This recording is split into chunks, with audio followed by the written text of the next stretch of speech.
Good morning, everybody. So I had a guy message me the other day about wanting a tibial nail turned into a knife. After talking with him for a few minutes, I we come to the conclusion, or I kind of swayed him in a little bit different direction. You can't forge weld titanium, and a tibial nail is pipe shaped. So to consolidate it into one homogeneous piece of steel, I wouldn't be able to do in a propane forge.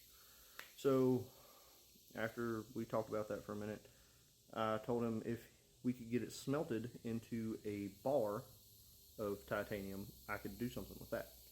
Now, the tibial nail itself weighs about 94 grams, close to 94 grams. And if you do the math on that, you can get a bar about 3/16 thick, an inch and a half wide, and 5 inches long. That's about how much mass you could gain from 94 grams of titanium. I ran the numbers, and my brother-in-law ran the numbers. He's a chemist. He's much better at math than I am. But today I'm going to try and practice to see how much. Now this piece is 1095, right? So it's a little bit thinner. It's 1/16 of an inch thinner than the piece I would get from the foundry after they smelted it down. So it's the same. It's close to the same volume of metal, but today I wanted to try and see where I could go with this amount of material. So it's 5 inches. There should be enough material here to draw out a decent sized knife.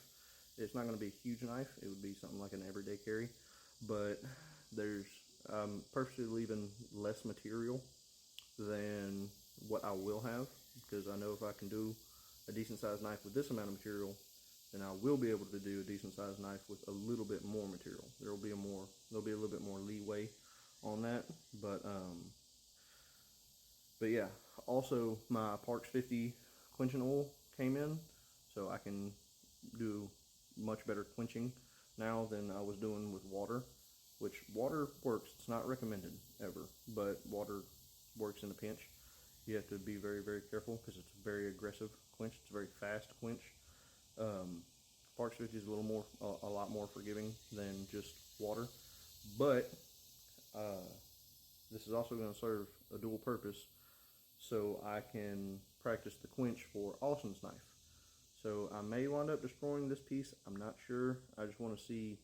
I would love to see what the grain structure looks like after I quench, but if it'll skate a file after I quench, that I know that'll be more than hard enough. So we'll see where it goes from there, which I'm going to do the same normalizing cycle I did for the spring steel, which is just after I get done forging, leave it in the forge, turn the forge off, let it cool off, and let all that heat soak down into it. But yeah, there's a project on the horizon for a titanium knife to be made, and I know titanium's not the best material to make a knife out of. I can get somewhat of a hardenable edge on the knife because titanium oxide will harden much harder than steel.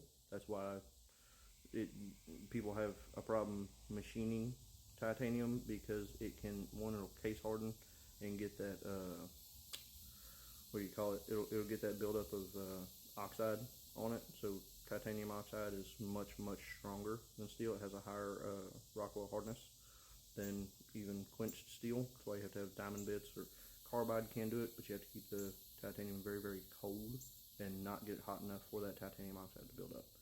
So I have a theory on how I'm going to harden or get his titanium knife hardened, because it air cools. So when it air cools, it will just harden the edge. So you get a layer of oxide buildup on that edge, and that will act as the hardenable blade edge for the knife. It's titanium. It's not a pry bar, right? And it's going to be very light. But here's about the same amount of material, and I'm gonna get this in the forge, and we're gonna get hot and see what we can do.